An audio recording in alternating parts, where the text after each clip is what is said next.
Hi friends, ఈరోజు నేను capsicum curry చేస్తున్నాను.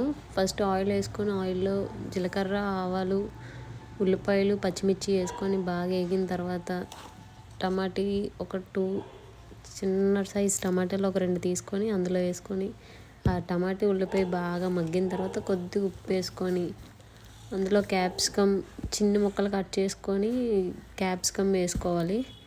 క్యాప్సికమ్ వేసిన తర్వాత మూత పెట్టి ఉంచితే బాగా మగ్గుతుంది. బాగా మగ్గిన తర్వాత అందులోని ఉప్పు, పసుపు, కారం, కొద్ది గరం మసాలా వేసుకొని బాగా మగ్గించాలి. బాగా క్యాప్సికమ్ బాగా మగ్గిన తర్వాత అప్పుడు చిన్నది లైట్గా వాటర్ వేయాలి. వాటర్ యాడ్ చిన్న గ్లాస్తో ఒక వాటర్ యాడ్ చేస్తే బాగా కర్రీ లాగా అవుతుంది. క్యాప్సికమ్ ఆరోగ్యానికి చాలా మంచిది కూడా.